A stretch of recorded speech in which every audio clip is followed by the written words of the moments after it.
मी अनुराधा शिंदे, सहशिक्षिका, जिल्हा परिषद प्राथमिक शाळा नाळेवस्ती. आणि या आमच्या शाळेमध्ये भात बनवतात त्या आहेत राणीताई नाळे. तर ह्या राणीताईंना खूप वाचनाची खूप आवड आहे.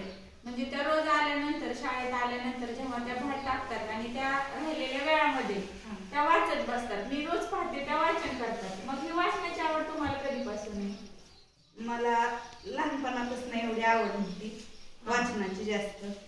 चौथी पर्यंत तर नाहीच, कारण की ती शाळा म्हणजे घर शाळा एकच होतं.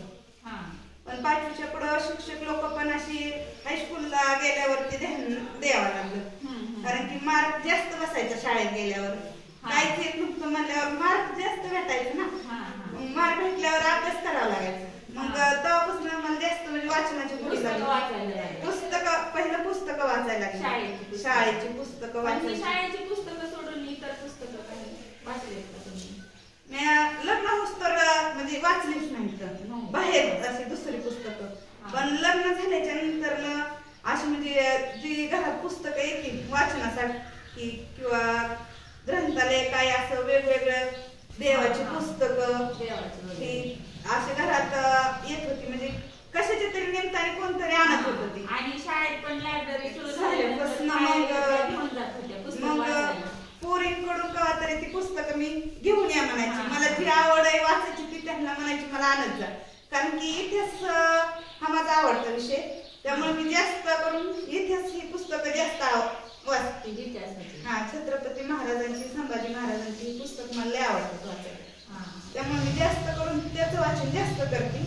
आणि आता शाळेत चालू झाल्यापासून पुस्तकं आता वाचली ती ताई कलेक्टर व्हायले आणि कलेक्टर होईल आणि राजेंद्र भगत साहेबांचं पण वाचलं.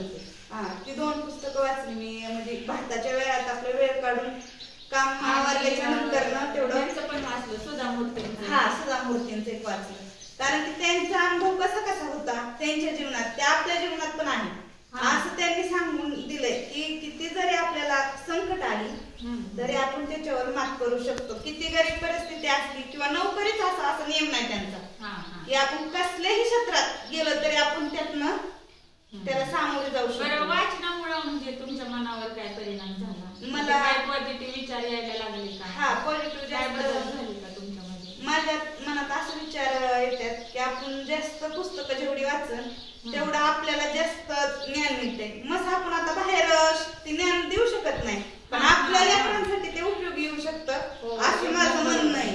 एकदम बरोबर. कारण की जेवढे आपण वाचन करू शकतो तेवढ्यातनं असं म्हणजे ह्याच्या माध्यमांपेक्षा ती लवकर आत्मसात होते. मनाला जास्त शब्द मनावर ठसतात. असं म्हणजे फोनवरनं किंवा टीव्हीतनं बघण्यापेक्षा ह्यातनं मला असं वाटतं की जास्त आपल्या मनाला समाधान मिळतंय. त्या समाधानामुळे मी खरं तर जास्त वाचते आणि त्यातून मुलांना फायदा होतोय वाचनाचा. तुमचे आता 3 मुलं आहेत शाळेत, त्यांना काय सांगता?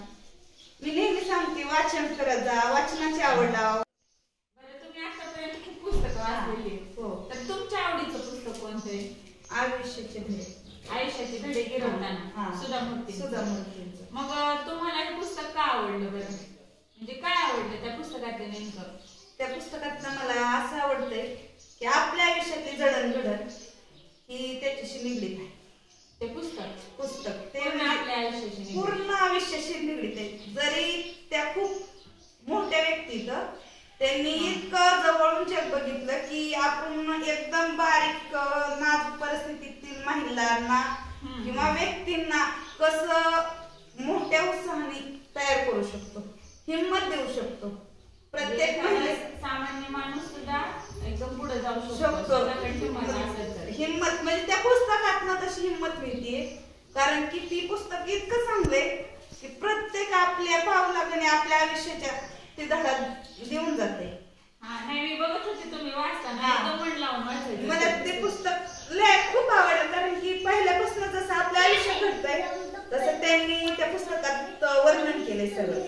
आणि जसं पुढे आपल्याला जगायचं आहे तसं बी त्यांनी वर्णन केलंय. कोणत्या परिस्थितीत किती आपण म्हणजे असं खंबीर राहू कोणत्या शकतो. परिस्थितीला कसं तोंड द्यायचं. हा, तोंड देऊ शकतो, खंबीर राहू शकतो, कसं राहायचं हे त्यांनी इतक्या साध्या आणि सोप्या पद्धतीत लिहिले त्यात. आणि त्यांचं एक वैशिष्ट्य म्हणजे त्या खूप मोठ्या महान व्यक्ती आहेत. हा, पण त्या एकदम साधे सिंपल सिंपल. राणीताई, तुम्ही खूप छान व्यक्त झालेला आहात आणि तुम्ही वाचनाविषयी खूप काही सांगितलं आम्हाला. तर मला असं वाटते की आपण राणीताईंनी जे विचार व्यक्त केले आहेत त्याच्यातून इतर महिलांनी सुद्धा वाचनासाठी प्रयत्न करायला पाहिजे, स्वतःला वेळ काढायला पाहिजे. म्हणजे वाचनासाठी वेळ काढायला पाहिजे. महिलांनी देखील वाचल्यानंतर आपलं माइंड फ्रेश राहतं आणि आपल्यामध्ये सकारात्मक बदल होत राहतात. जगामध्ये काय चाललंय काय नाही या गोष्टी सुद्धा आपल्याला कळतात.